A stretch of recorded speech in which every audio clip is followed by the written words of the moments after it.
매일 말씀 묵상일기 욥기 37장 14절에서 16절. 욥이여, 이것을 듣고 가만히 서서 하나님의 오묘한 일을 깨달으라. 하나님이 이런 것들에게 명령하셔서 그 구름의 번개로 번쩍거리게 하시는 것을 그대가 아느냐. 그대는 겹겹이 쌓인 구름과 완전한 지식의 경이로움을 아느냐. 이제 마지막으로 욥이 그 엘리후 젊은 친구의 조언.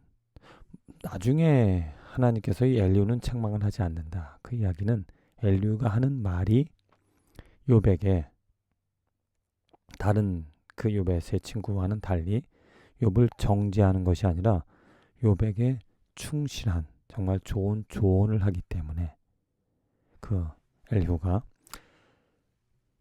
하나님에게 책망을 듣지는 않는데, 그 엘리후의 말을 통해서 깨닫는 것은 무엇인가? 완전한 지식의 경이로움을 아느냐. 정말 하나님의 오묘한 일을 깨달으라. 지금 욥이 죄가 있느냐 없느냐 그것을 떠나서, 그러니까 너 자신에게 사로잡혀 있는 너의 관점들,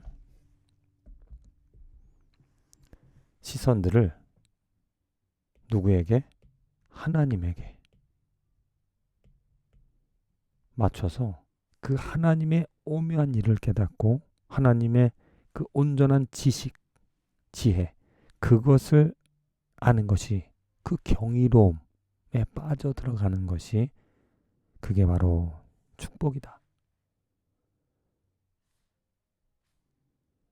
정말 이 삶을 살아가면서 우리는 세상에서 벌어지는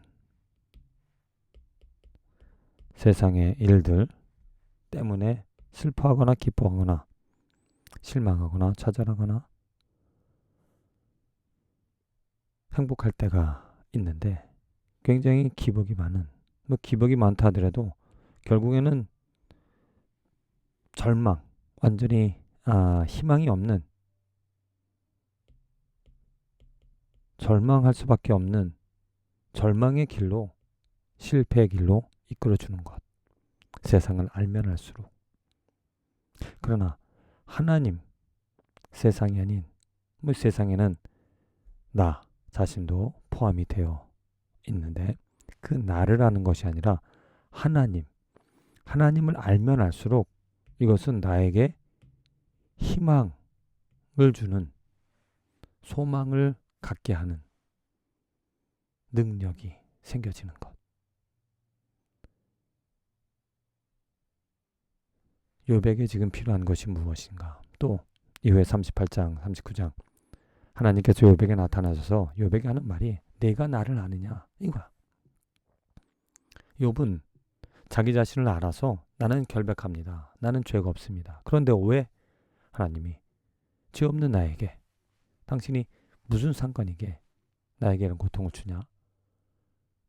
나에게 사로잡혀 있기 때문에 답을 찾지 못하는 안타까운, 의롭다 하면서도 만족되어지지 않는 삶에 대한 의미를 제대로 깨닫지 못하는.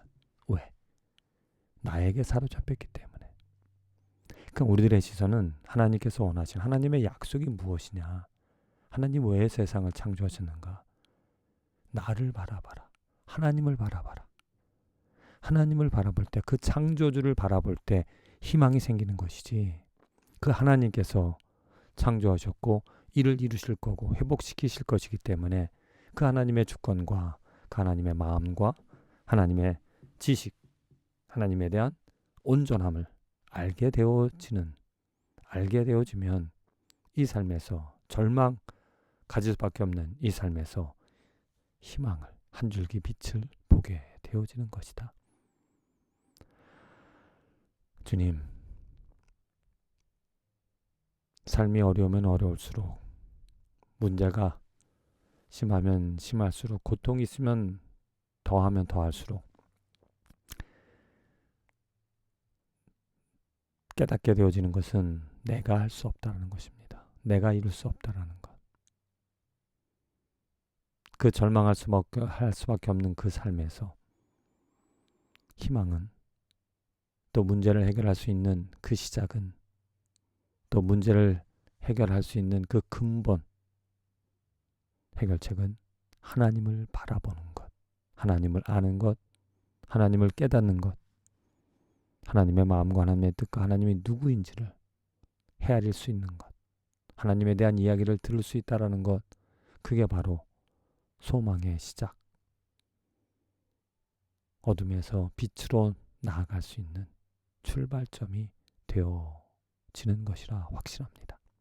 하나님의 말씀을 통하여 매일매일 하나님을 더하라, 하나님의 신묘막측한 일을 깨달아 소망 가운데, 희망 가운데, 능력 가운데 살아가는 축복된 인생이 되게 하여 주시옵소서. 예수님의 이름으로 기도합니다. 아멘.